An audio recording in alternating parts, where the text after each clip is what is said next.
Welcome to Out on the Front Lines. My name is Lester Green and I am your host. We are sponsored by the MJO Network and we are now on Roku TV. That's right. Out on the Front Lines is now on Roku TV. Thank you all for your support. I hope that you will continue to support Out on the Front Lines. We are also looking for sponsors, so please, if you know somebody, let them know Out on the Front Lines is Out on the Front Lines. Hi, I'm the director for The Truth About Lies, and we're very excited to be part of this year's Hollywood Film Fest. Phil Allocco, welcome to Out on the Front Lines. Thank you so much for being here. I really appreciate this. How you doing? Doing good. Good to see you. Yeah, it's been a while, right? Yeah, I can't remember how it's been years, many years. Yeah, I remember that, and I met you through Jagger K. I don't know if you remember how we met. Yes, through Jagger, right? You were attending his classes, or were you friends with him? I forgot. I was a combination of both. Yeah, Right. I was taking his classes, and I think you offered him a role for something, and he wasn't available, and so he reached out to me, and he said, "Hey, Lester, I got this thing with Phil Allocco. Would you be interested in me?" I said, "Yeah, absolutely." So I remember working with you, and it was a great experience. I think I played a drug dealer. Yes. You remember that, right? Yep, I do. We were, I forgot what, it was it's a feature I think it was 5 drama that has been started and stalled for, I think it's just been a crazy journey with that particular film. Yeah. And I remember we had to rush and shoot a couple of scenes really quickly because there was tax implications. Like there was and I don't remember the specifics, but they were doing away with certain tax credits, or there was a potential they might, right? So if it was grandfathered in, if you had started the shoot before, I get it. So I think for that film, I think that was why, and we rushed to put something together to at least get something in the can to grandfather it in case this tax. Yeah. Is that film out or? No, I was actually, we were casting that film, and that film has gone through so many crazy, it's a cursed film. I had that film. I know what you mean. I was trying to make that film before I made The Truth About Lies, which was a comedy. Yeah. And I was literally trying to make that film, and another director friend of mine, he always used to say to me, I think it turned into a curse, but he used to say to me, sometimes the film you're trying to make is not the one you wind up making, right? I get it. And so I was trying to make this drama, and we had, at that time, I think we had ICM packaging it with talent, because, for certain budgets, you need certain levels of talent to name actors budgets, right? Yeah. So you really need the support, and especially for indie film, it's a tough mixture, because you're trying to get celebrities that are maybe a little bit out of your reach, but that unlock that budget, and so it's just it's a lot of catch-22 kind of things going on. But anyhow, so we had that film cast, and then we couldn't get it financed. Financing kept falling through, and we had a really interesting cast in it. I think we had attachments. I shouldn't name people because it didn't get made, but we had people you would know attached in this whole thing. Yeah. We even had an Oscar winner who was attached. Oh, wow. And that wound up. We kept hitting all these roadblocks. Yeah. So I don't know why we hit so many roadblocks, but then when the whole Harvey Weinstein thing came out, one of the people we had in was also kind of being blackballed by him. So I don't know if that had any. I have no idea. This is all total. All speculation. Speculation. Right, I have no idea. But it makes you wonder, like, did that have something to do with us getting stuff? Who the hell knows? You just don't know.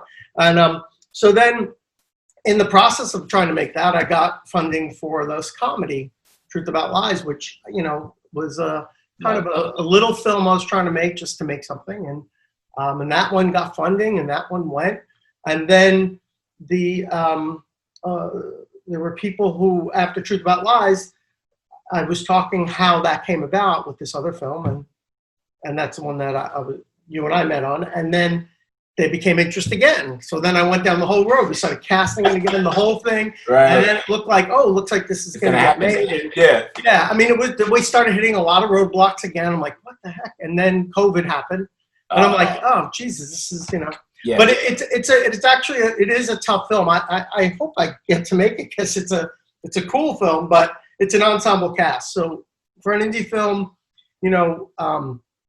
it's not a cheap film to make. So you still do need a certain level of talent, but that talent is not on every page. So getting people to agree to an ensemble cast when you're not a famous director is challenging. So right, but I consider you a famous director because is this true or not? Didn't you get handpicked by Steven Spielberg? I did, yeah. We did, me and a bunch of other, they did this show called On the Lot. It was going to be this reality TV show that was on Fox, and they picked a bunch of us, and they were generous with the idea of giving us all a first look deal with DreamWorks, and they were supportive, and so you couldn't really say no to it. You kind of had to do it. Like, wow, you want me? Okay. But but the challenge was, it's like everything comes at a price, because as a director, you don't really want to be in front of the camera. It's not your interest, and you don't want to be the subject of a reality show. I got it. And it was a reality show, kind of like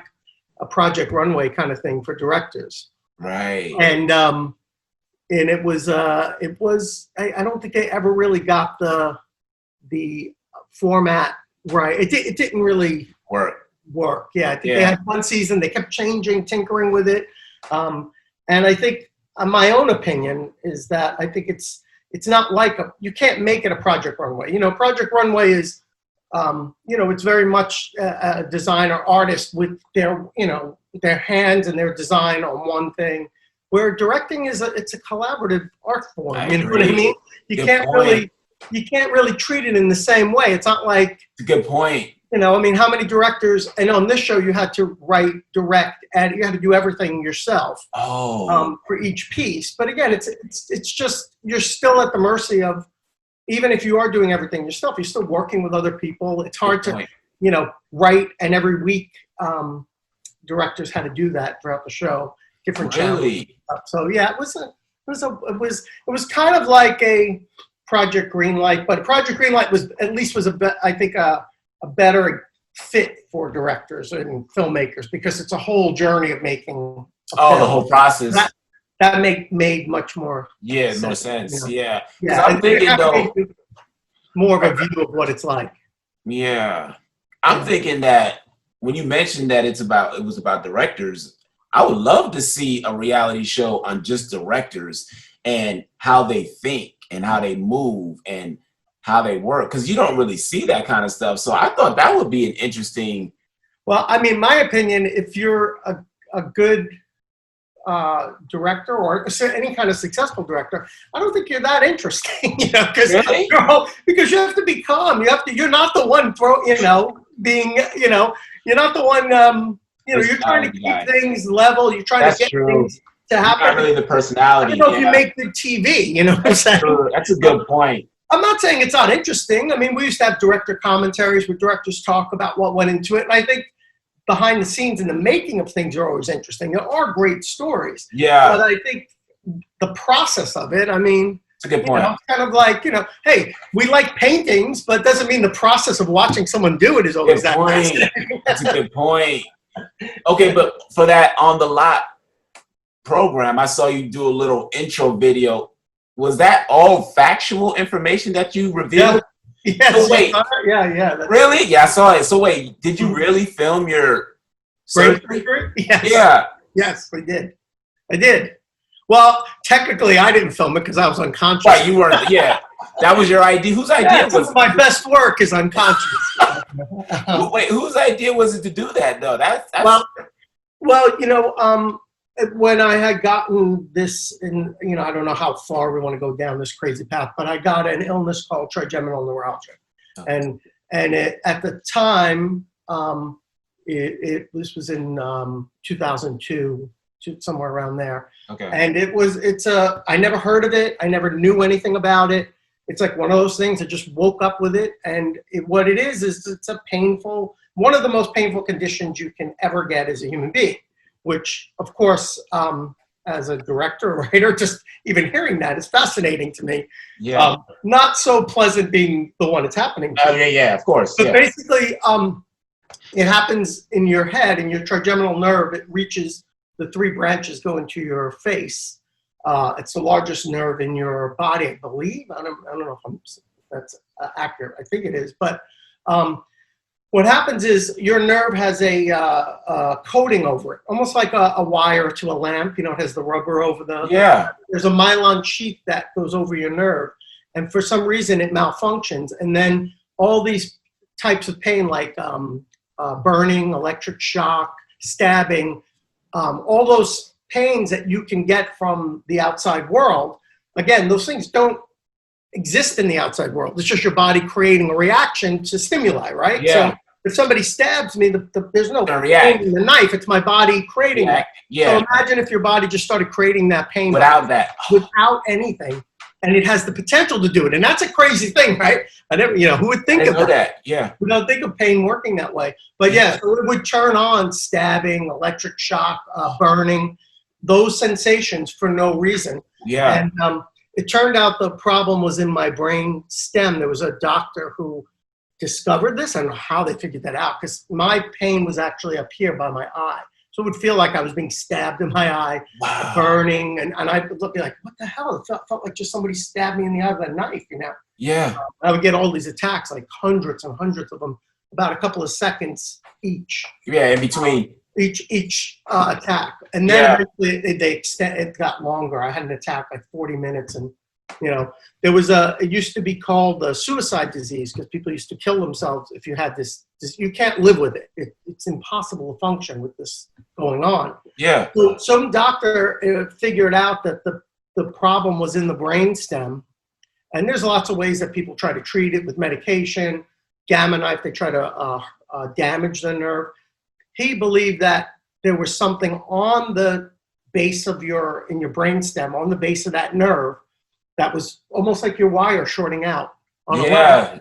So I after dealing with this, I figured I would, I always knew about this brain surgery.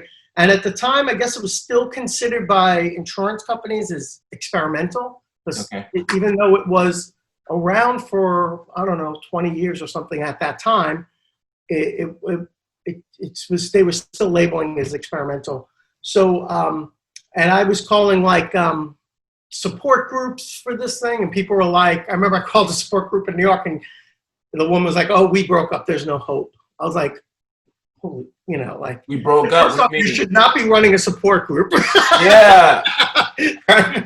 Yeah. So anyhow, I went through this whole thing, and I figured, I don't know, I think because it was such a scary thing to go through, I think turning it into like a job, trying to make it like a project, kind of helped me remove myself, gave me some sort of sense of control in dealing with it. So I started filming, what I was going through with it. I never did anything with it.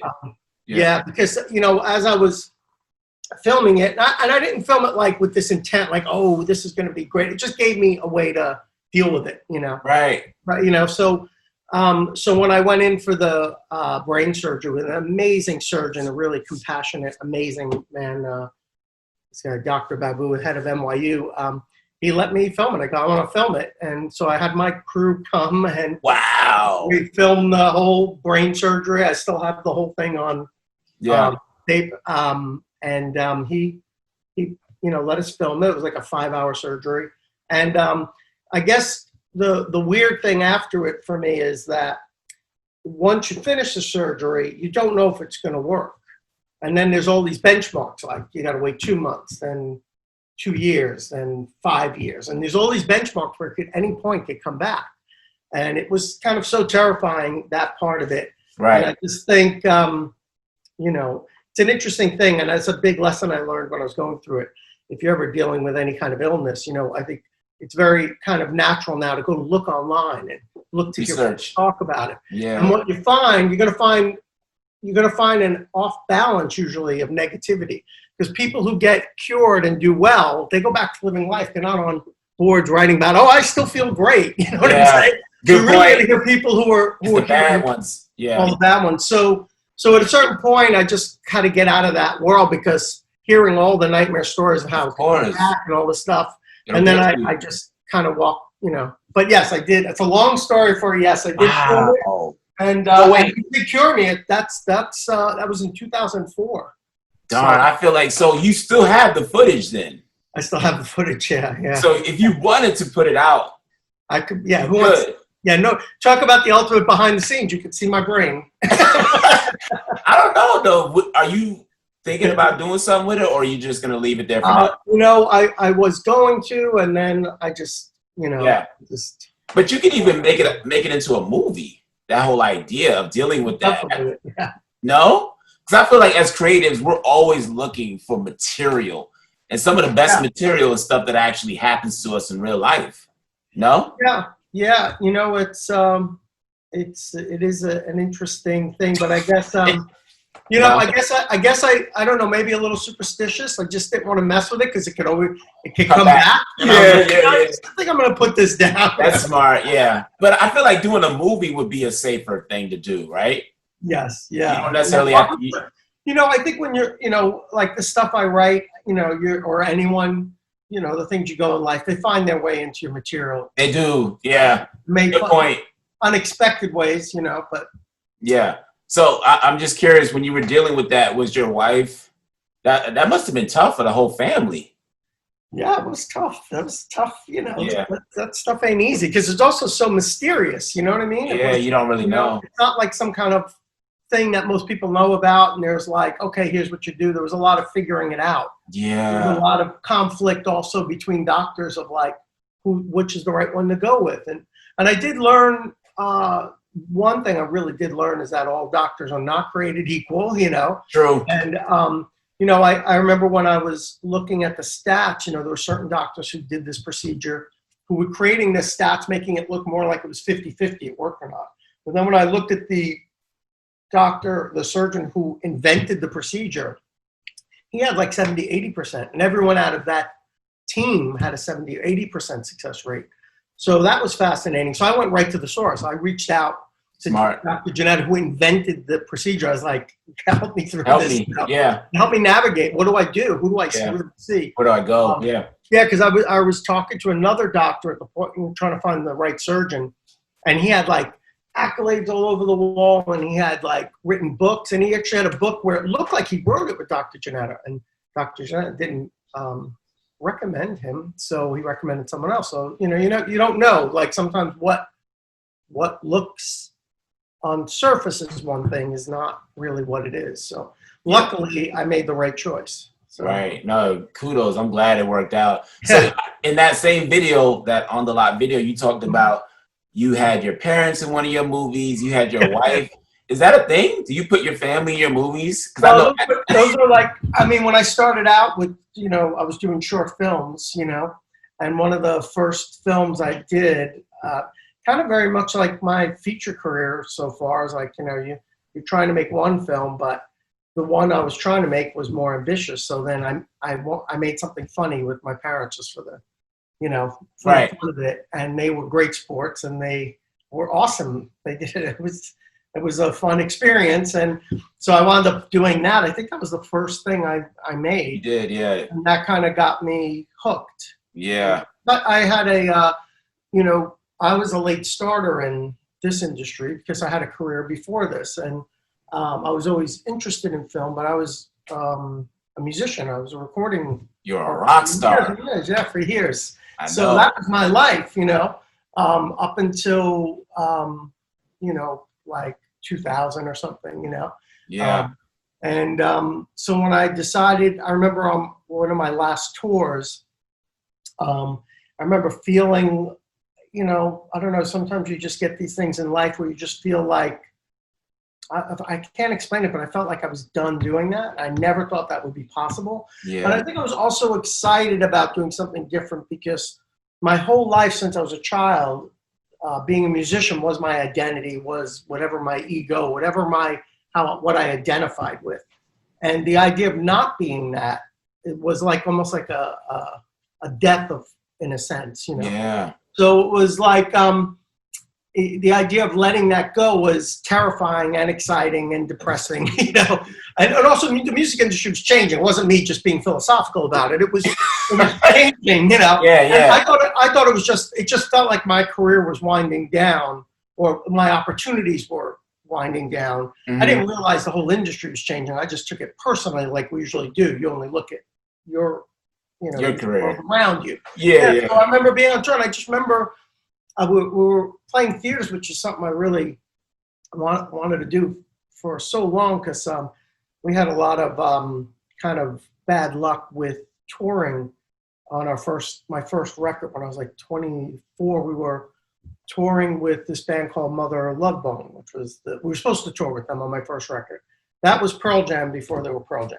That was, Pearl Jam, I heard. Mother Love, yeah. And then Andrew Wood, the singer, OD'd on the eve of our tour. So that broke up that band. If that didn't happen, we would have toured, and I don't know what would have happened. What would have happened, right? Yeah, because that really hurt our first record. That was a big U.S. tour co-headlining. We were a New York band. They were Seattle. It's before the next phase of Seattle thing blew up. So you just don't know what would happen. But that did happen, and that changed the path, because then that band became Pearl Jam. But Eddie Vedder became the singer, and that happened. The rest is history. Right, exactly. The rest is history with that. Yeah. But I'm just curious though, because you mentioned that you felt like your career was winding down, right?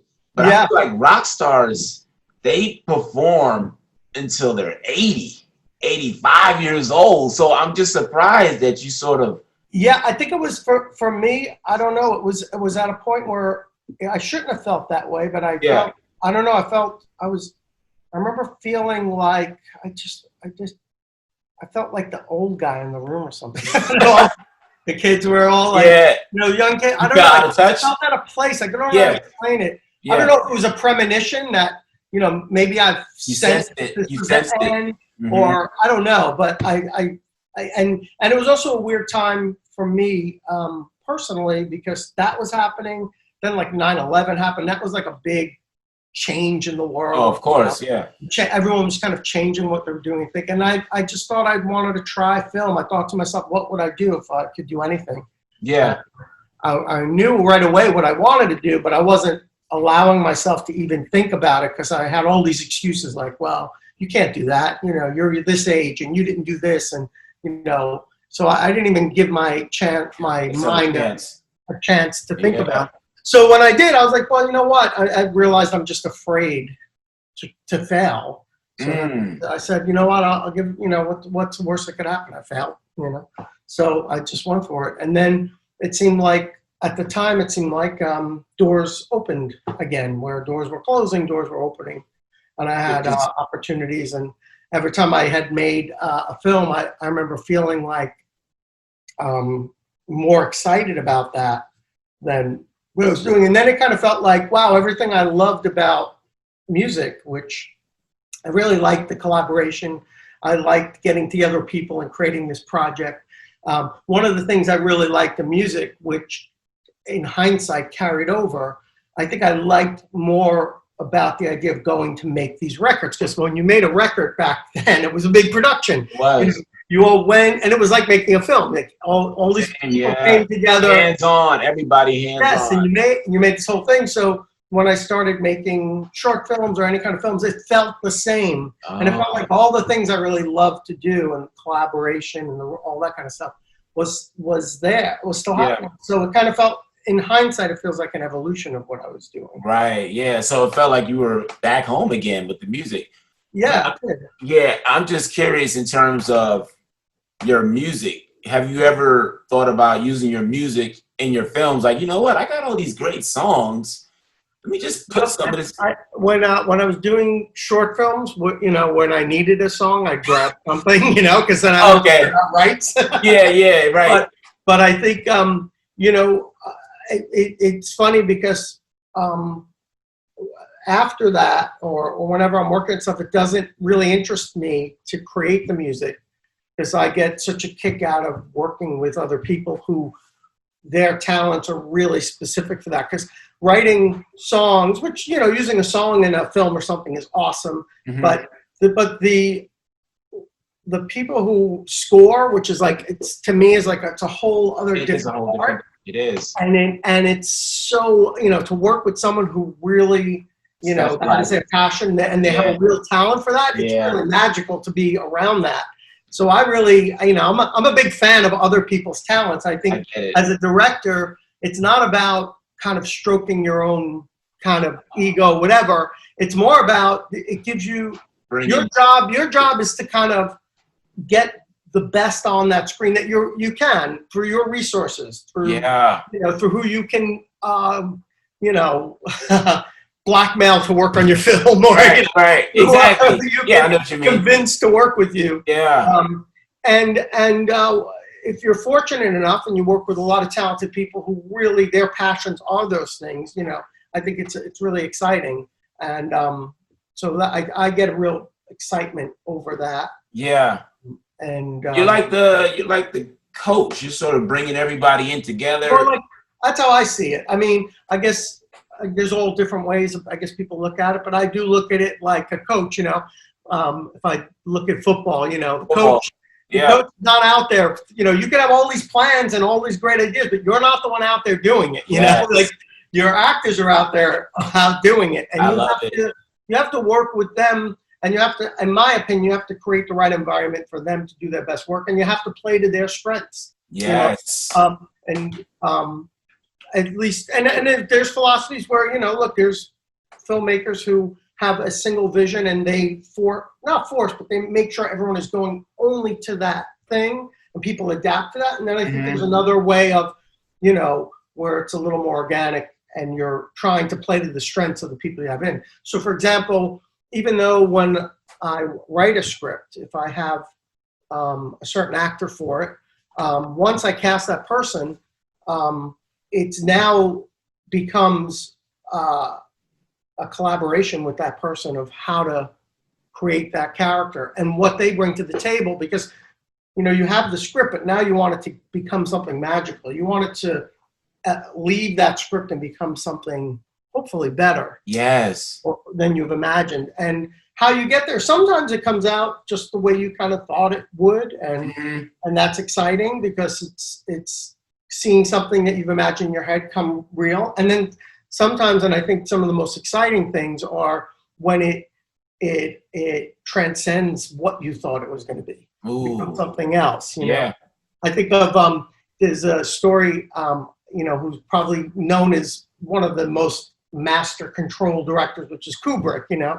And when he was doing Clockwork Orange, they were doing that famous scene where he's singing in the rain during a very violent scene. And that wasn't in the script, you know. They kept shooting that scene over and over again, and something was missing. They couldn't figure it out, and eventually that's what they wound up on. So, you know, so it's you know, sometimes you might have something and you don't know what it is that needs it to become something special. Something makes us want to watch this, and something, you know. So that's you always looking for that. Like, I always feel like whenever I'm shooting something for a while, you're just kind of like, okay, it's you know, you're watching it and you're blocking it and you're trying to make it happen, and then you're looking for something that makes it come alive, makes it feel like something. Has it ever not come alive? Have you ever tried to every time you do anything? So what do you do when it doesn't happen?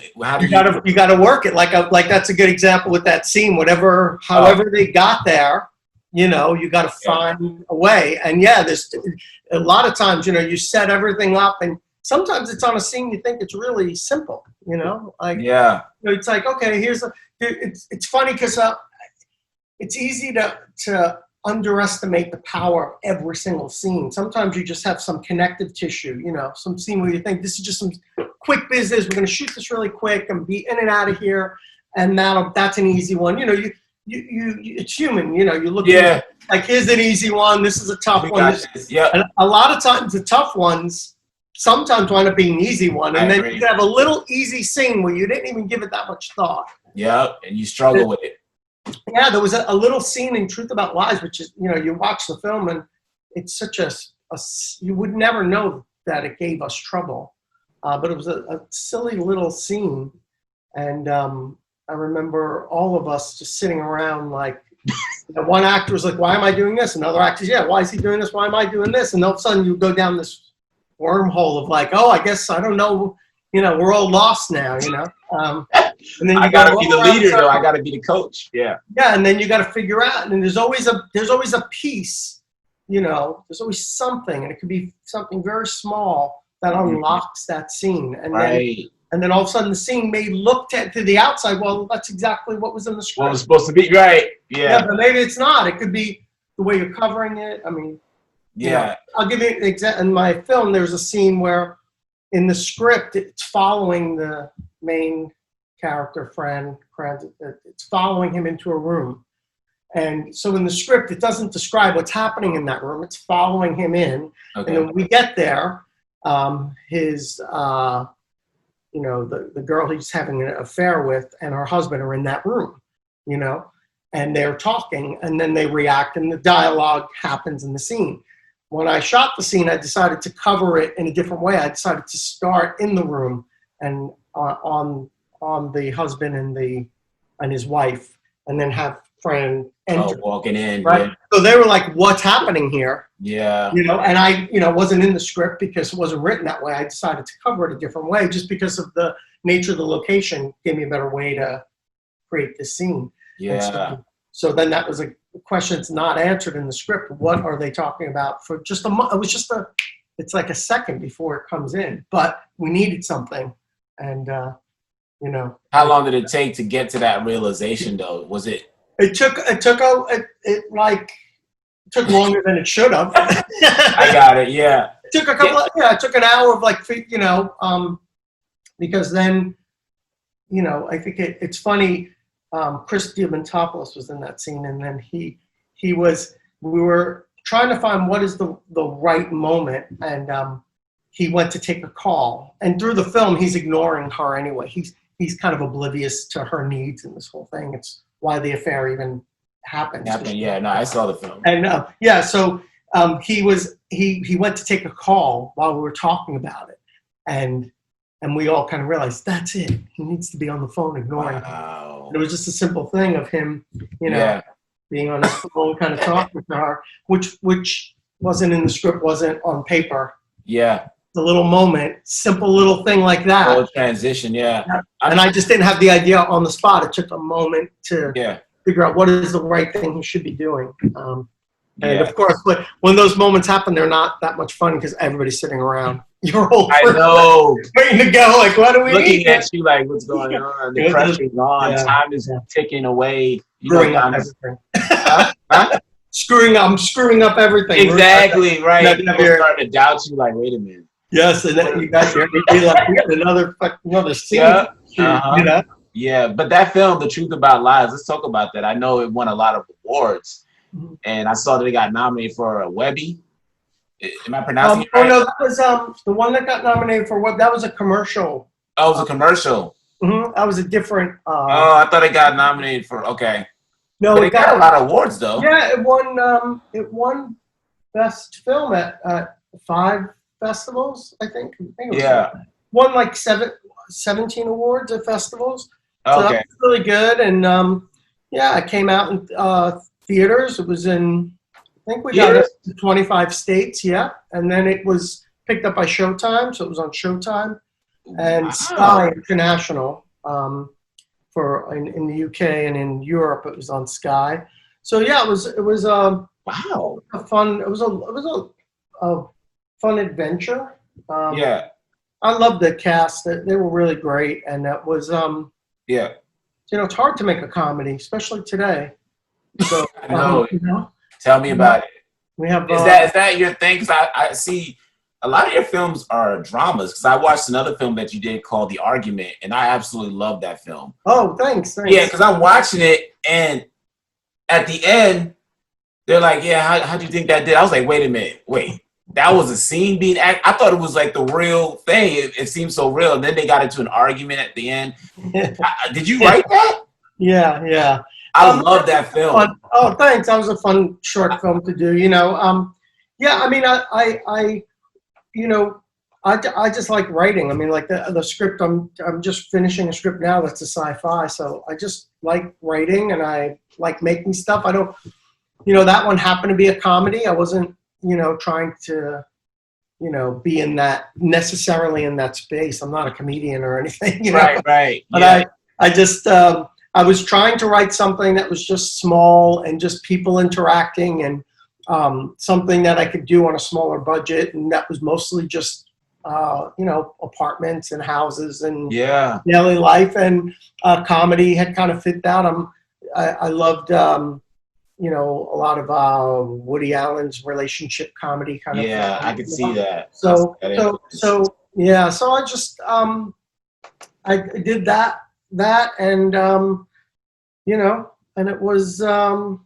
It was really fun to make it. It was fun to do it. The cast was really special, and yeah, they were great actors. The woman in they were great. It was so real.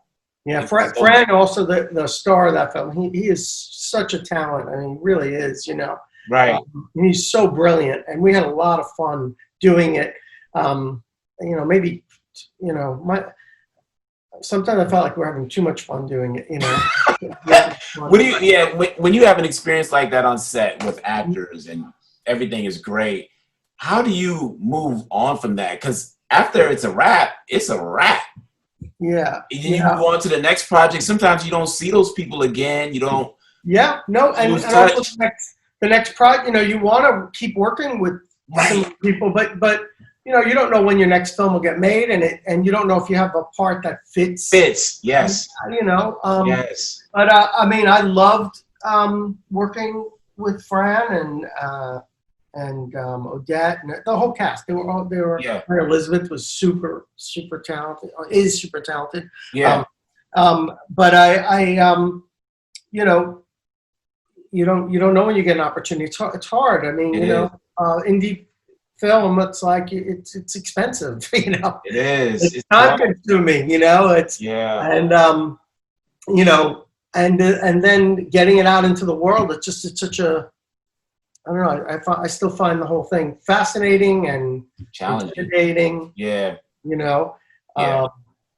But yeah, it was a great experience. But that doesn't mean it was easy, and that doesn't mean you know you still have to. I think when you're making a feature, I think you got to win every day in a sense. You know, like your actors show up on set, and then you build a certain level of trust. But the next day, you got to do it all over again. Location, like, okay, what am I into today? What is this guy gonna, you know, situation I'm in? And I think as an actor, you're probably very vulnerable all the time because you're always wondering, you know, what kind of mess am I in here? Is this gonna come out good? You know, what did I sign up for? You know? Yeah. So, because I know Adam Sandler. I don't know him personally, but I see that he's always casting the same people. He has like a certain core group of actors that he'll work with. So I didn't know if you had a system like that too, where he'll write stuff specifically for people that he just loves working with. Does that make sense? Yeah. So I didn't know if you did that with your writing. Yeah, no, I you know, that's a good, what, you know, I don't know what I write. I don't know what my process is. I don't know what, I just, because I think every time I try to do something, I think I make it much harder on myself because, you know, some people just, you know, they have like a thing they're honing in on and they're always making, you know, like some friends of mine who've had really great success and super talented, you know, would work in like micro budget films, you know, and they just keep making them and a similar voice, you know, and then build their way up, you know. I think after I make something, I always want to make something so different from what I just did that it's probably not always makes it harder. Yeah, you know? The cast, the same people, right? Yeah, so I'm always just fascinated with people who can write 100-page screenplay. I don't know how you guys do it. I don't have the patience, and then you got to do another draft, and you got to do another draft, and then I wouldn't have the patience to do any of that. I'd rather just pay somebody, here, can you write a script for me? Yeah. And then I'll give you suggestions if I'm not crazy about everything. How do you do that? Where do you find the time to do that? It is very time consuming, and I think it's I think I'm assuming, I can only speak for myself, but I'm assuming there is something really satisfying about the process, and there is this constant discovery because at least for myself, I every time I write a script, I'm kind of going into it. It always feels like I don't know if it feels like I've never done it before in a sense. Not the structural things. There are things you learn along the way about how you're going to do it, and certain technical things. But discovering a story is such a and I think I've always been amazed by that, because there are certain stories that come to you and they really just kind of download into your brain, almost like they're all there. Like all of a sudden you don't even know where it came from. You just an idea is there, and it feels like you're discovering something that's already there. It's almost like you're watching a movie in your head that already exists, and you just kind of, taking it down. So that's the best experience. I mean, of course. As a songwriter too, you've probably heard many songwriters talk about, like, it's those songs that feel like they've already been written. And there are times, probably my favorite songs I've ever written, or songs where I'm like, is this a song already? Like, am I like, does this already exist? You hear it? Yeah. Yeah. Am I like ripping this off? Yeah. It feels so like, it feels like better than you think you could come up with. I know what you mean. Where it came It's from. so easy. So I think I'm really in awe of writers who literally have to turn it out every, I got it. TV writers, they got to turn it out every week, and that, that's really amazing to be doing that. And I've had to do some stuff like, I did write something with James Patterson that was based on a children's book, and I got it never turned. It didn't. I guess they never pursued it into a film, but wow. Yeah, it was. I did. We were pursuing it for a while, and that was like on a deadline, and that was a fun experience. And I did that with another film in Ireland too, where it was so that's kind of fun to kind of lock in and be like, I have to have this done in like 3 or 4 weeks. Yeah. Feature film that comes from nowhere, Right. But I think when it's on my own stuff, like you said, focusing on it, especially I do a lot of commercial work, so it's hard when you're working on multiple projects to sit down and focus on a script. I had a script that this sci-fi I was working on. I've had this script idea sitting around. A lot of times I'll have an idea in it, and then I write kind of a quick 1-pager for myself, and then it just kind of sits in a drawer. You know what I mean? It sits in my folder on my computer. But then when COVID happened and we were locked in, I was like, oh, I'm gonna definitely write. You got time. You got to kind of sentence yourself to that. You got to kind of force yourself to do it. But it's a really satisfying process to force yourself through anything. It's like climbing a mountain. You look at it, you're like, that seems impossible, and and you climbing it at the top. You take all those small steps, and eventually you look back and you've walked quite a way. Yeah. So I'm assuming when you work with James Patterson, it was a collaborative effort, right? So it was a children's book that they wanted to create into a feature film. Okay. So, that would be great. It was a good one. It was a cute kid story, and it was something I never did before, and and that came through another director friend who's always looking out for me, and introduced to that. But that was a fun process, and it was I don't know what who knows what will happen with it. I don't think they're gonna make it. Did you find it more challenging working with another writer, or do you normally? Well, I felt that's great, because then you're you're working off of source material, so you have something to kind of work off of, and you have something to react to. Mm-hmm. So it gives you, there's something there.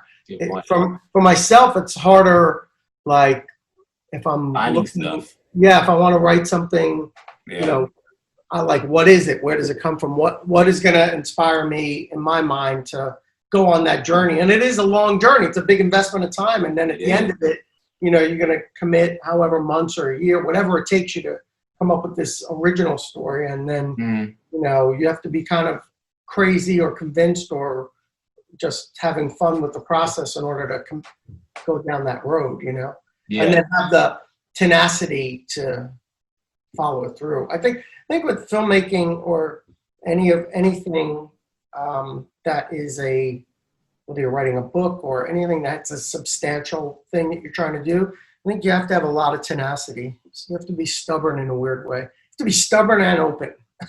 Right. No, absolutely. It's a weird combination of things you need to do to get through. Yeah. Do you think that it's possible to write a really strong screenplay in a few days? Because I've heard people say, oh yeah, I wrote that script in 5 days, or I filmed that film in 7 days, a feature film. How do you feel about that? Is that possible? I would say, I mean, look, anything's possible. Good answer. You know, Anything's possible. You know, likely makes it, you know, I mean. But you hear about it. Look, you know, I heard, and I don't know this firsthand, but I think I heard that film Mother, Darren Aronofsky, I think he said he wrote that one really quick. It just kind of came to him. And look, there are people who hate that film. Some people love that film. Yeah. But I do think, and I don't know, if, you know, this is just kind of stuff I heard about, but I think he wrote that pretty quick. You know, sometimes films can come, I don't know, an idea can come to you, and it can come pretty, you know, pretty together.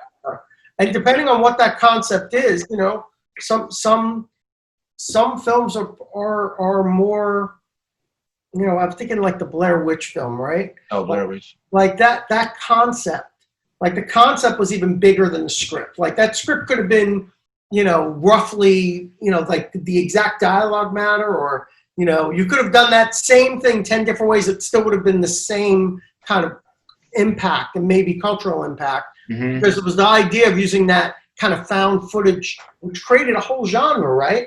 And the idea at the time was, you know, the concept was so great, you know. Good point. So that's probably a film that the concept brought so much to it that the specific scenes didn't need, like, it wasn't about the craftsmanship of every scene and what the dialogue was. It was really about this, at least in my opinion, this great concept driving this. So you can see how something like that, I don't know, maybe it was, I don't know about what it took to write that, but, you know, it could have been driven more by the concept, and there are films which are driven more by the concept, and the film is found. Like some films are some of the concept is to not have a script, you know. Here we're gonna do, you know, there's like in comedy, a lot of Larry David shows, they have a rough outline. They don't have any dialogue written. They have a rough idea. There's no, like, you know, specific scenes, you know, where everyone is following that script. It's all ad-libbing and situations, and they have a rough idea of what this episode's going to be about, and they go find, and it's performance, you know. So there's a lot of different ways to make films, and I think, you know, I would never say there's, you know, possible. Yeah, I don't know. Maybe somebody make the next greatest achievement and change and create a whole new genre by making a film in a day. I don't know. Anything's possible, right? But I think in the traditional sense of a story that's structured, and, you know, I think it usually takes a little bit more time. Yeah, absolutely. Yeah, that's what I thought. And it depends what it is, you know. Like, you know, if it's based, what it's based on, what material you have to work with, what you do. You know, there's some films. What was the name of that film? There's this film, which is a simple kind of film, but it's really great. But it's a 2-hour film or an hour and a half film, but it's all in real time. So the whole story takes place in an hour and a half. And the movie wow, that's interesting. Every time you know, if you see a clock, That's actually in the film, and it's 15 minutes later in the film. The clock is 15 minutes that's later. awesome. The film, That's a great concept. It's an old film. Oh, I love that.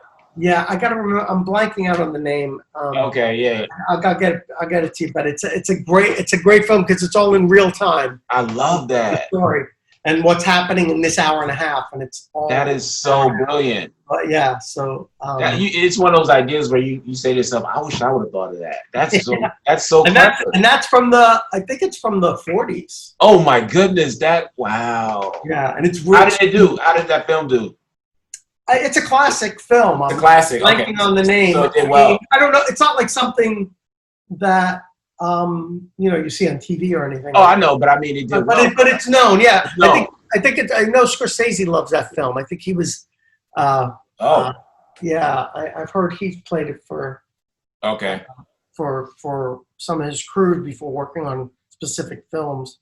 Yeah. But, it's about a boxer, and I'm just blanking on the name of it. But it's a very cool film. Don, yeah. I almost feel like I hope you can Google it. Can you Google it? I'm actually anxious to. Maybe you can Google it. Because now you got me wondering, because I want to see it now. Yeah, I'm going to have to. Because that is such a great concept. It sounds so simple, but yet. Yeah. The thought to do that. Yeah. I can find it. Yeah, see if you can. Oh, yeah. If you just type in. The setup, I found it. Oh, the setup, nice. 1949. 1949. 1949. Wow. Yeah. The setup. And even though it's happens all in real time, you're not only in like following one character for the whole. Oh, I got you. Yeah, it changes. You're following what's happening here. It's this boxer who's right. Who's he's going to go into the ring, but he's kind of he needs to for the money, and then you're following another story, but it's all happening in that. Time. Yeah, and then I love that. So at 9:30, you'll show 1949, the setup. Yeah, that is great. Wow, I love that. That's a good idea. So I got to ask you, when you're watching movies, are you looking for mistakes? Are you looking to give input like, oh, I wouldn't have done that, or oh, I see a boom mic in that frame, or oh, the lighting is not great right there? I don't look to be critical of other people. Oh, okay. I mean, after. Probably before I made stuff, I might have been, I think we're all can be pretty harsh on things that we like or don't like. Mm-hmm. But I think after making a film, I'm much more forgiving of, because I know what it takes. Yeah. I know the compromises that everyone has to make at some level. Mm-hmm.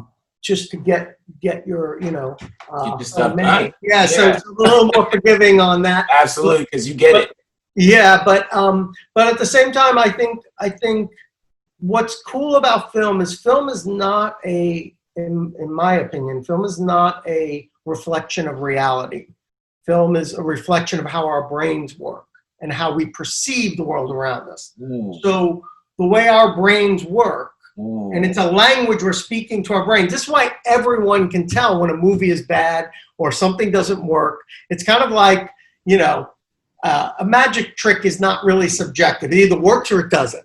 Yeah. Like I either can fool you with a magic trick, and I can trick your brain because I know how your brain is working, and I know how the trick is looking for to play with the way you perceive things. That's why it looks like a miracle, right? Yeah. And that's why it works. When it works, it can work 100%. It doesn't work where half the audience is like, "Oh no, I saw how that's done." And the other half not. It works across the board because a good magician knows how it works. So filmmaking is a language that when it works for all our brains. That doesn't mean our tastes like it, but the illusion of it will work. Right? So if a bad film where it really has technical problems, and these technical problems like, crossing the line, whatever, they're not just subjective. They're rules of how our brains work.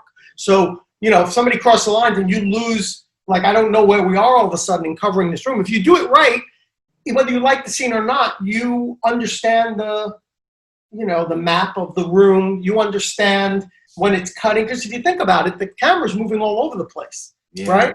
You're seeing a big wide scene, then you're cutting to a close-up, then you're cutting to the other close-up. And when we watch it, our brain just accepts it as reality. We don't see the cuts because it's a language that it's how our brain works.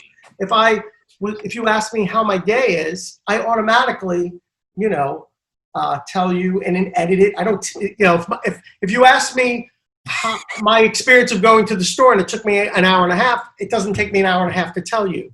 Got it. I edit, I condense, I have a beginning, there's a structure to it. Mm-hmm. So film, I think, works in that way. So when something is technically wrong, we all see it. You don't have to be a pro to see it. Good point.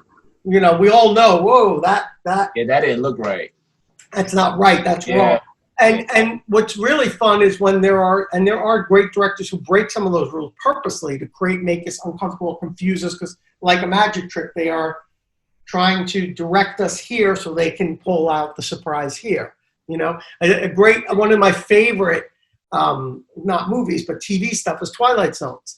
Twilight Zones are such a great example of mastery to me, because here's guys who work with and gals who work with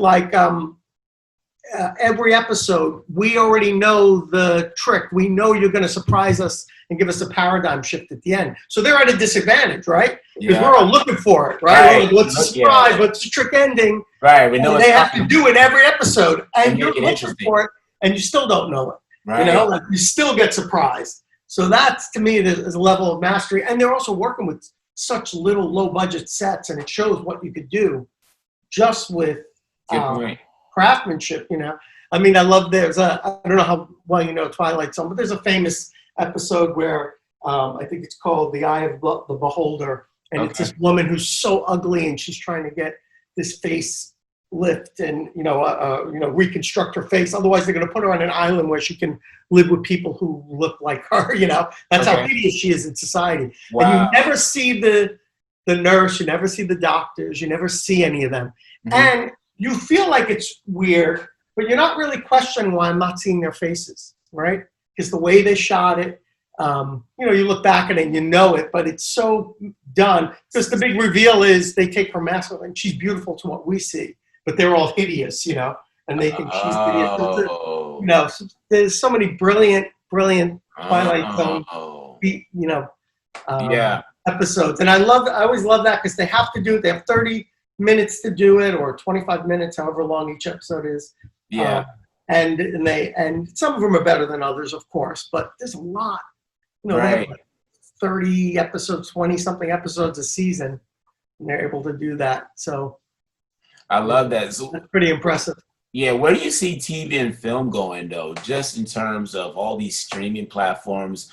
Are you looking to create content, shorter content for those platforms? How is it affecting your writing and your filmmaking?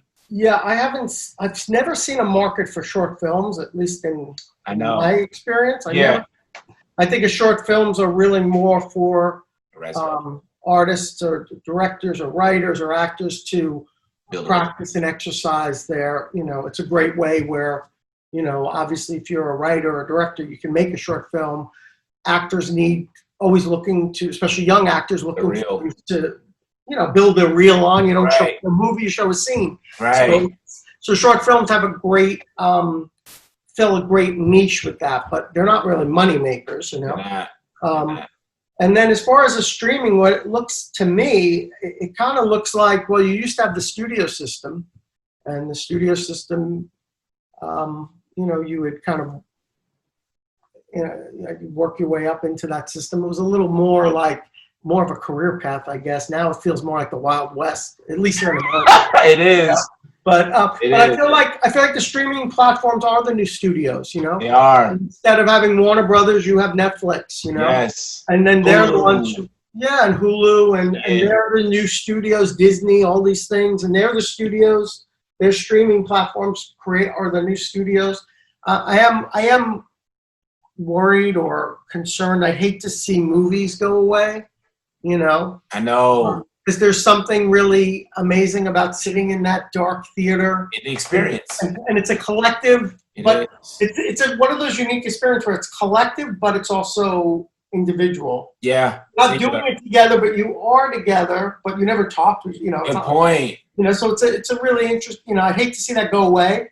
I agree. But I am worried for it because I think now that everyone has so many screens in our lives and we have so many demands on us, years ago, you didn't have this level of operating in these different dimensions, like whether you're on Twitter or Instagram or Facebook, these are different dimensions where you're communicating with other people. If I explained to you, if you go back 30 years and said, hey, one day you're going to talk to all your friends in this place, but you're not in the same room. You mean on the phone? No, you all meet. It's like a forum. Like, what are you talking about? You know? Yeah. But so people are living in these multi-layered kind of relationships and existence, and but you don't have more hours in the day. I agree. So it's taking more and more of our time, and we have less and less time to do things. I also think with film, back, if you go like 30 years ago, you had a color film in a theater. People at home had little round, like black and white TVs. They're like this big. I know, square, little square. Like this. Right, antennas. They gotta have antennas. Yeah, antennas. So going to a movie was like, whoa, you just never saw anything like that. Yeah. Now everybody in their home has. I know, surround sound and everything. So, entertainment centers. Yeah. So it's not the same cultural experience that I think it was, Yeah. But I hope it doesn't go away. I hope there's still, but I am worried for that. I am worried, because people just don't have the time.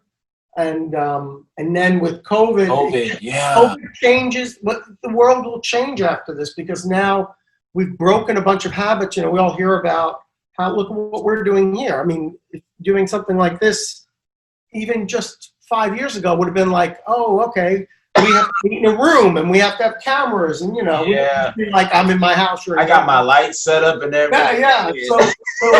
So now everybody's working differently. It's already affecting the world where people are moving out of cities and moving into their houses. They're saying now when you buy a house, you have to have an extra room for a real office, right? It's going to be a thing in the future. Yeah. The home is not going to go away. So, something like a movie theater, it could change the way that happens. I mean, even studio films over the last 10 years, it's changed a lot, right?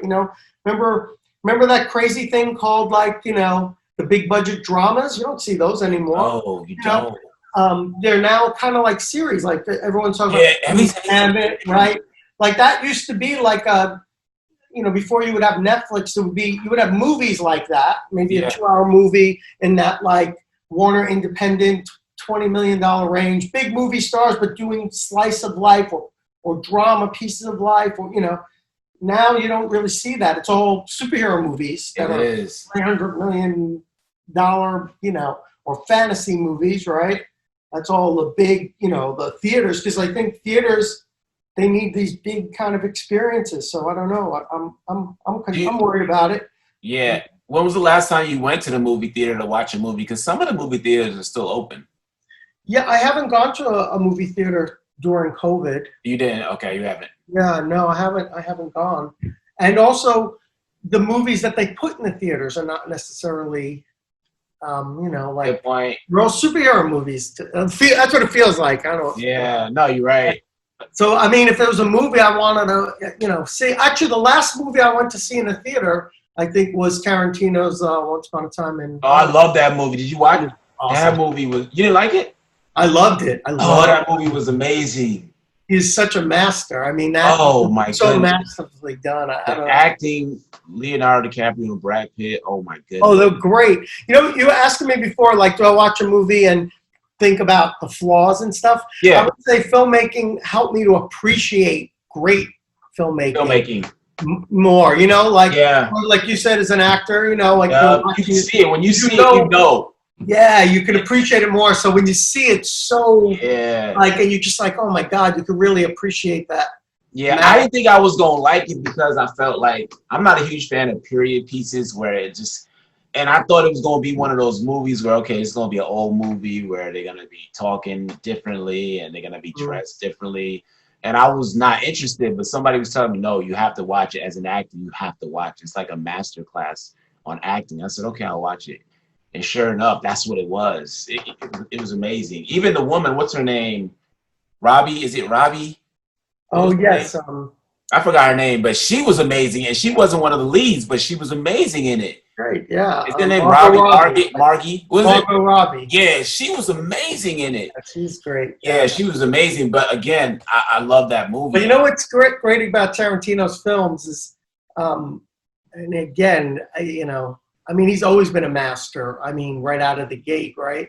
Yeah. But to see him, like with Inglourious Bastards, to take something historical and change history, which he did with Once Upon a Time, and he takes a historical thing and changes it into something else, and it's so brilliant. He feels like he can make it do whatever he wants to do and bend it, whatever. But what I loved about Once Upon a Time in America is I loved DiCaprio's character. I love the melancholy actor who feels like his career is slipping away, and love it because it's on one hand it's like emotional, but it was so funny. It was funny. Like he finds humor in these unexpected places, which is so satisfying as a viewer. Yeah. Right.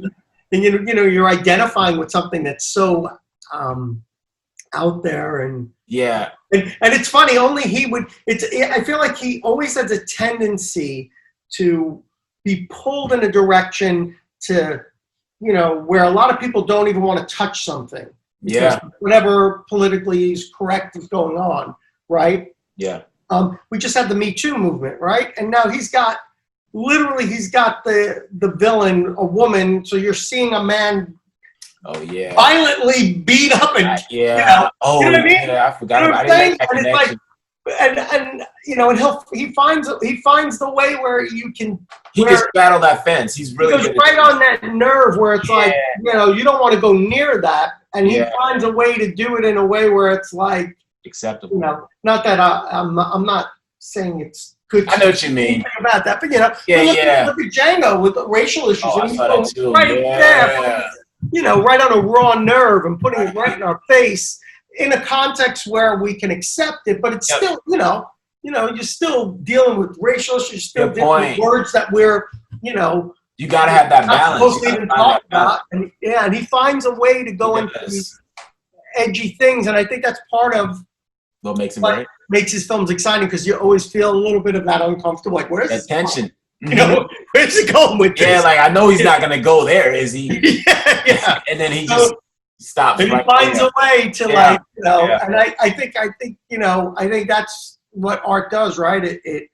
It's supposed to be edgy. It's supposed to make us somewhat a little bit uncomfortable, but maybe something really uncomfortable. But he does a great job of,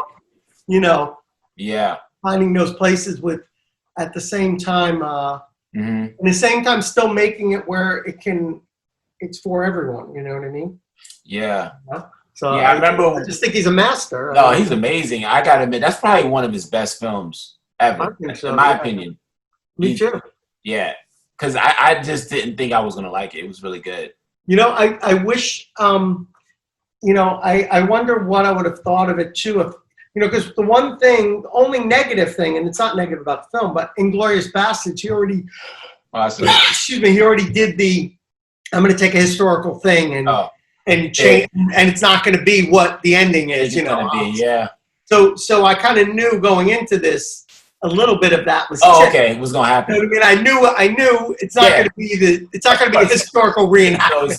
Right. Yeah. I wonder what I would have thought if I went in not knowing that at all. Ooh. Not seeing that film before, not knowing where the heck it was going. Yeah. So I would have, might have appreciated it a little even more. Right. Right. Because even Inglourious Bastards, when you're watching, you're like, where is it? Like, where's it going to lead? Like, where does this? Because there's so much real stuff in it, but obviously it's this cartoon version, and it obviously has a very different ending than the real story. So it's pretty. I just love that he plays with that. Yeah. Nah. Totally. Yeah. I'm just curious though, in terms of, because you said that you were working on a sci-fi project, and then you said you were filming something last week. Was that the same project? Yeah, that was a commercial piece. I was in Georgia filming. So that's. Oh wow, you were here in Georgia? Yeah. So it's a lot of the stuff I've been doing. I've been very fortunate to be working a lot during COVID. and it's been a weird experience because a lot of the stuff I'm doing through computers, so I've gotten to direct with a crew in Singapore, and through the computer because I can't go there during COVID, and our team and were so that was weird to be doing like we're doing here, walk through like a Zoom call, see the location, work with the crew there, and then put the camera feed through here. So now I'm seeing my camera, and working with actors through this. It was interesting to see. I mean, I was, and I've done it in other ways too. That was a little different because I was doing a lot of remote stuff, just like this is like a remote recording now. And it's interesting how you kind of get used to that, and then the relationship between the director and actor or talent starts to feel just like it normally does. Wow. So that was it. That was an interesting thing. And then I've been on a couple of shoots where I've been on set, and of course we have to be on set. You have a person there specifically for COVID. You have to be tested. Oh, they tested the go on test. Yeah, even the shoot I just did, I had to be tested even when I left. When you left? Georgia, when I get back, I have to be tested. I have to be quarantined and tested. So getting a lot of testing, which shows you how important the testing is, because if we have more access to testing, again, none of these things are 100%. You still have to do them you still have to wear masks, still have to social distance, you still have to do all of these things to keep everybody safe. And it's challenging. Yeah. It's interesting. It's interesting to see how different films do it, and it's big budget films. There's the whole department's committed to COVID now. Wow. And they have to spend a lot. It's expensive. It adds to those budgets. So for indie films, it's another, like indie films are hard enough, and now you got to add like a COVID element. I know. Good point. Yeah. But I think some indie films I'm hearing, they find you have to find creative ways around it, like. On a big set, they're testing every couple of days, all the time. Yeah, of course, you have to. And there's a lot of money. But for an indie film, you could do it a different way. Let's say you had a film in a cabin. I don't know, it's a horror movie I'm making up right now. And you're all in a cabin. There's 4 cast members. It's like Evil Dead or something, and it's in the woods, Well, something like that, you could have everyone tested, everyone quarantined, and then everyone goes to this location and no one leaves. Film it until it's over. You shoot the whole thing. You don't need to be testing every day. Over and over. Exposed. Smart. You're all living in a house next to the location. Everyone has been tested, and and you just stay there the whole time, and you're quarantined and filming. So that's, I think, how probably. And I've heard some smaller. That's people are doing that. Yeah, they're doing that. Yeah. So you mentioned your team. Can you talk to us about the Red Thread? Oh, Red Thread. That creative agency. We do a lot of broadcast and commercial and events. And I've been working with that. They've been representing me for maybe over, how long has it been now? Over 10 years. Wow. And, that's amazing. Yeah, and we've had a lot of, they're amazing. It's run by 2 women who are just have the most integrity I've encountered in my travels and business, And we've done a lot of exciting stuff and a lot of work with a lot of big clients, and it's great because it's become a big aspect of what I've always done. I came up as a director through the commercial industry. I was mentored. Luckily, had 2 mentors. One was in the commercial industry, and one was in Hollywood, doing big Hollywood kind of comedy films. So I've had the benefit to get a lot of advice in those areas and kind of work my way up in those places to make a living, Right. Yeah. So I mentioned earlier about, you said that you had a commercial that was nominated for. Oh, for Webby. Yeah, that was a piece we did for Bank of America. Oh, Bank of America. And that was profiling Dwayne Topping, who is a designer, who is a vet, who came back and had PTSD, but then had kind of dealt with that through his art, and he wound up designing women's clothing line. Like so it's not what you would expect, because he's like this biker-looking, strong, you know, he doesn't fit the stereotype. You know, he's breaking the mold. You know, like it. I love he used to wear this shirt. This is what a feminist looks like, and he's like a biker-looking guy. I love it. And he's like, you know, beard and macho. And he's designing these beautiful women's clothes. I love it. So the bank is one of those kind of military success stories, because they helped him with loans for his business, and so we profiled his business, and then that piece won a Telly Award, and it won. I was nominated for a Webby. Wow! And it won another award too, FCS award. Yeah, so it was a great piece. I was in Denver. We had shot that right before COVID. Oh, really? Oh, so this is this is, you know, because by the time you shoot it and then it goes out, it was yeah. So it was right before, it was the last. I think it was the last thing I shot before COVID. You know, where things were just normal. Right. And I remember thinking like, oh, that was one of those shoots where it was really fun. Right. And you didn't realize that would be the last. The world was going to change. Yeah. Right. I hope you enjoyed it. Now I feel like, my God, it was, you know, it was so easy compared to the extra layers of complexity we have to do now, you know? Yeah. Two more questions, Phil. Yep. Just in terms of, because a lot of times actors like myself, we don't really know how to work with somebody like you, or sometimes we'll watch these interviews on directors and producers. And for actors out there, what advice would you give them? What's the best way to try to reach out to somebody like you? Let's say somebody wanted to work with you on something, or somebody wanted you to read his script, or somebody wanted to collaborate with you. What do you recommend in that situation? Because I feel like we don't really get that opportunity. There's no book that says, oh, yeah, you want to reach out to so-and-so. Yeah, this is how you do it. And even the people themselves, they don't really share that information. They don't really give that to us. They're not that accessible. Does that make sense? Yeah, well, it's a really tough. That's a good question, right? Because I always ask that. Look, it's the same thing we deal with as writers, directors. You know, when I have a script, you know, where do you go with it? You get it to someone. Right. You have to build a consensus around it that it has value, right? Yeah. Because the thing is, most of the time, and same for me, if I reach out without having the right channels, you know. Like, how do I get a star to read my script? You know, right. Pound them and run into them in the restaurant. Right, read my script. You know? And most of the time, the people who do that, it's not even that good, right? I mean, good point. Good point. It's like the people who are the most aggressive haven't even maybe done the work, maybe, right? That's a good point. So there's a level of vetting and going through the proper channels, whatever those are. Those are the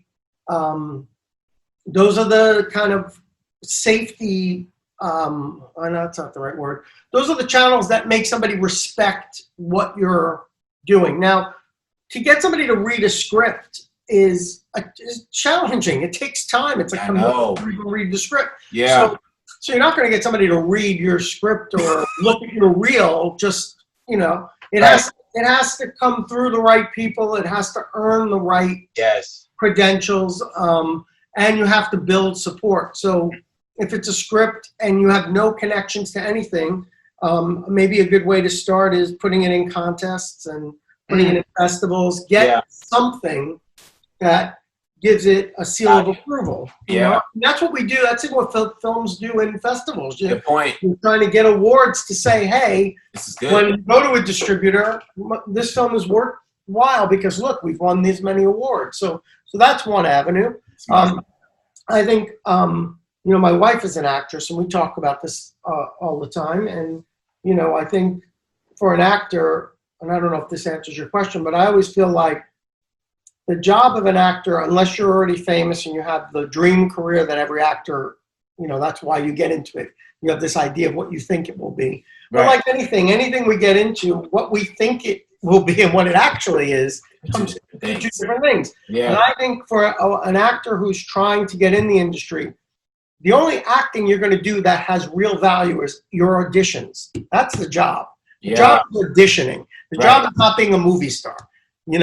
The job of being a movie star is a whole different thing, and that takes a long time to get there, or maybe overnight, but that's a separate thing. It is. And if you're trying to get to that place, well, how do you got to get work. And the only way to get work is to audition. And if you look at your auditions, that's my acting. That's where I do that's my battlefield. Yeah. So I mean, I've talked to actors and they're like, I hate auditioning. Well, then you hate acting because that's your acting. That's it. That's what it is. That's your chance to act. I agree. Audition. So, and I know that's really hard for actors because you go in, you don't get any feedback. You don't know why who got it, who didn't. There's no way to know if you're moving up. Right. Better, because you're going to do an amazing audition and it may be great, but you may not be the type for the role or right off the bat, So you can't take it personal because you don't know why they're high. I mean, I have casting sessions where we see, for a commercial, for example, I might see, 50, 60, 100 actors, right? Yeah. And we're going to pick one, And I'll see a lot of great actors, and I'll see actors who maybe I even love. Yeah. But then maybe the client doesn't love, or thinks they're amazing actors, but that's not the type because we're reaching this and we're looking for somebody who's more this than that. So it's not even like the best actor gets the job. Good point. Right? It's acting is your skill is only one part of it. It's your look, your voice, it's the whole thing. Yeah. And it's not like it's good or bad. It's like, is it right for this part? So I mean, look, De Niro, he auditioned for Godfather, I think for the part of Sonny. He didn't get it. But they remembered him and they brought him back, and then he got in Godfather 2. He plays this amazing big role. So your job is to just win the audition, do a great job at the audition. Whether you get the part or not, you got to kind of let go of that. Yeah. And I think you got to go in with the understanding that, learn to love auditioning. If you love auditioning and you look at acting as like, I love to audition, that's what the job is, that's what I do, then the next stage will take care of itself, right? Because eventually that's how you're going to get the next one. Because there are actors, especially when I see a ton who kill it. And I have to say, there are actors I know who are so great, but they are terrible at auditioning. And then I work with them and they're really great, and you're like, oh my God, Yeah. So you really have to, unfortunately, you have to get that piece. In my opinion, you have to. No, you're right. And so that's a big part. So I think that's really important. And then I think the other thing I would say about acting is when you do have the job, right, and you are working with whatever directors, not every director is going to connect with you or give you direction that makes sense to you or may go totally against the grain of what you think the character is. Your job then is, or you might work with a crappy director. Not all directors, we're all been there. People, done that. You could be working on a big job and the director's like, how did this person get this job? Right? It could totally be, or just doesn't connect to you or is having a bad day. But I would say then the job of an actor is to take whatever that director is giving you and make it work. Right. You make it work. You make that director look great. It shows that you're a great actor because you have taken something that they're asking you to do is not what you want to do or maybe what you feel, but you found a way to take what they're giving to you, even if it feels so wrong, and you've made it work. And maybe it stretched you as an actor because, hey, you are approaching this scene. I really feel like I should be emotional and crying in the scene. And the director's like, I don't want you crying at all. I want you standing there with no feeling. What? That's the big, all right. But if you found a way to do that, maybe you've created something really special. Maybe it was a dumb remark from the director, but all of a sudden, because you're a great actor or a solid actor, you found a way to emote that and do what the director was asking, and at the same time do something that was still special and good on screen. Memorable. So yeah, so I think that's the challenge for all of us, right? You have to take whatever, whether it's your client, the studio, whoever you're working with, whoever your master is, right? Yeah. Be able to take what they're giving you and somehow make that thing work. You know. I love it. So wow, great answer. Really important. That sounds like it should be in a book. If you do that, I think you will always work because, you know, that's what it's all about. Because if you can make whatever you're doing work into something great, well, everyone wants that. That's what they want. I mean, you know, if I'm working with, you know, as a director, I have, I'm not a master at every department, right? I'm looking for those departments to fill in the gaps of where my ability is lacking, you know? I love it. I think wardrobe's one where I'm, you know, like that's a weakness for me that I'm always, you know, and so when I have somebody who's really brilliant and they know the color palette and they understand why this person is wearing this and how this fits into the whole story, I'm blown away. I'm like, wow, that's making me look awesome. Right. You know, so whatever you're doing, your job, whatever department you're in, you know, your job is, you know, whether you're the producer, the director, or whatever, your job is to make everybody else around you look good and make the project great. In the end, it has to be something good. So absolutely, yeah, that's the most important thing. Yeah, I just interviewed a makeup artist, and she was talking about the importance of having a makeup artist for your production. She said people don't really understand what they do nowadays. People are saying, "Oh, come to set, makeup ready."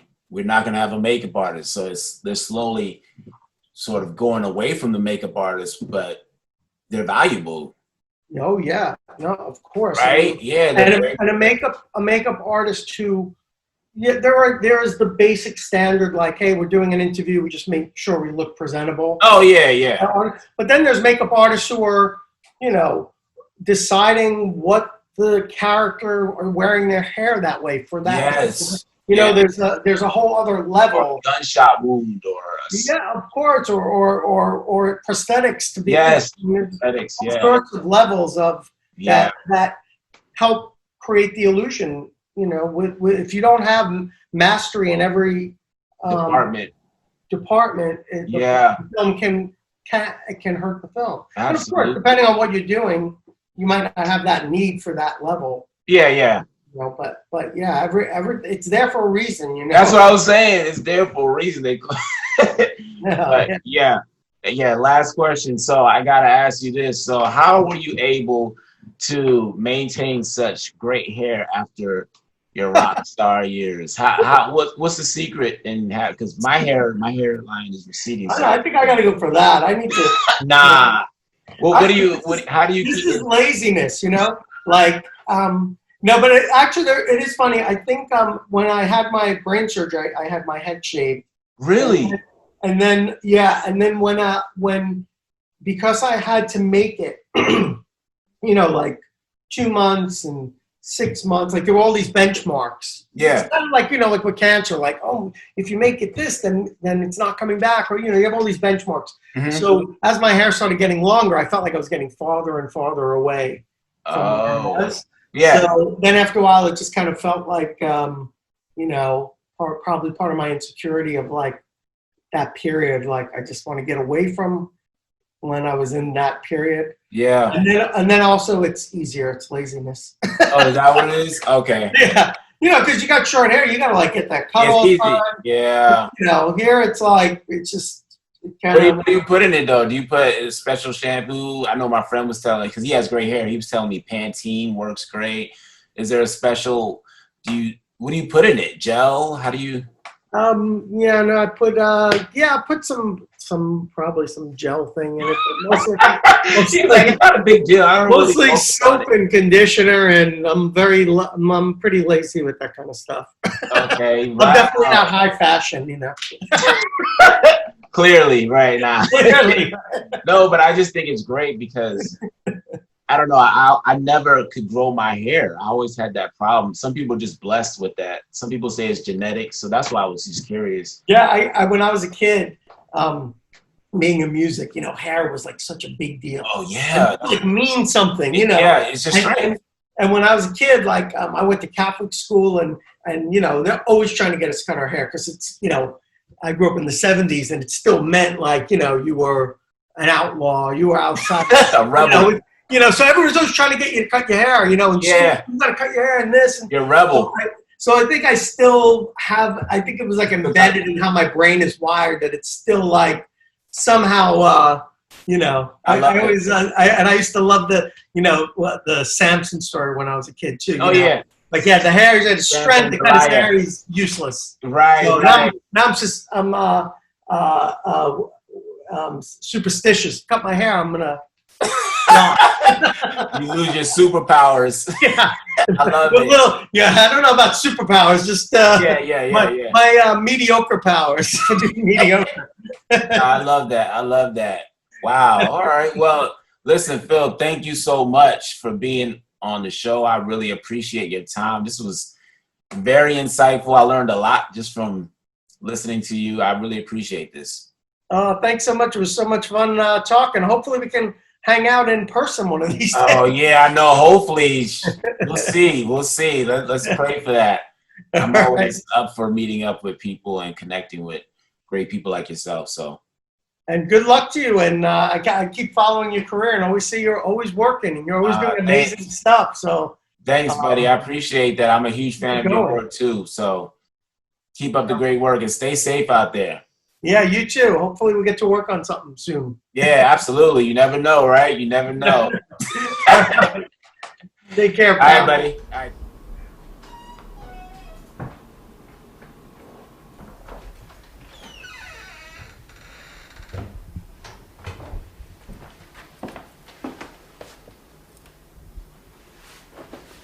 Hey.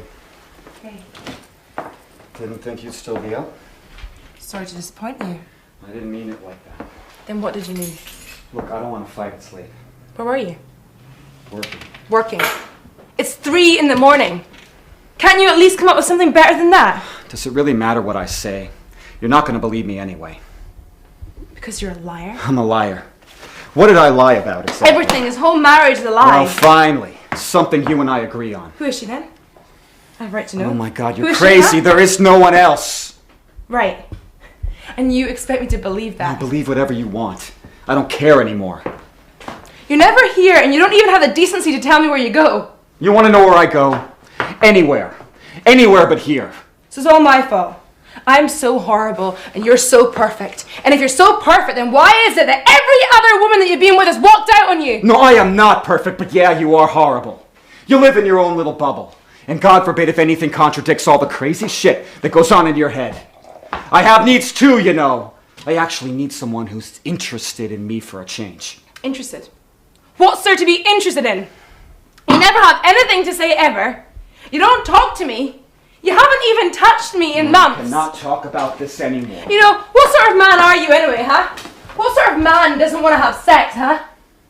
You know, I shouldn't even be worried about you cheating on me. You probably can't get up anyway. Do you want to know? Do you really want to know why I don't touch you? Because you're a fucking whore. How dare you talk to me like No, that? you think I'm stupid. How dare you talk to me You like think that? I didn't know?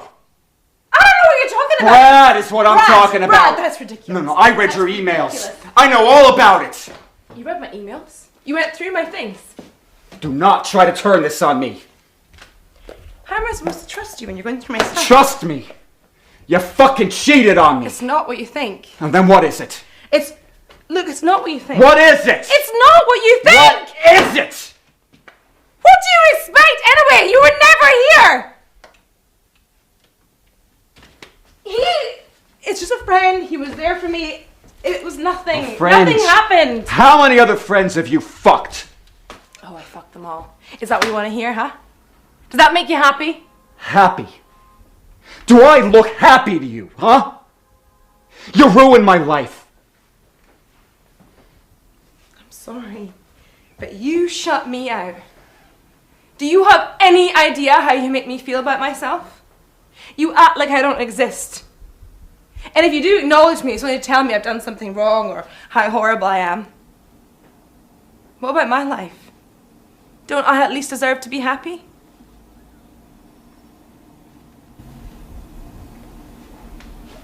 I'm sorry.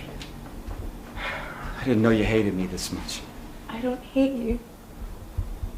I love you, you stupid bastard.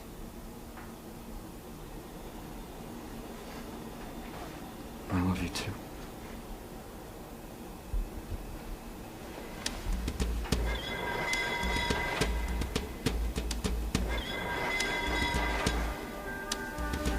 What do you think? No, it's good.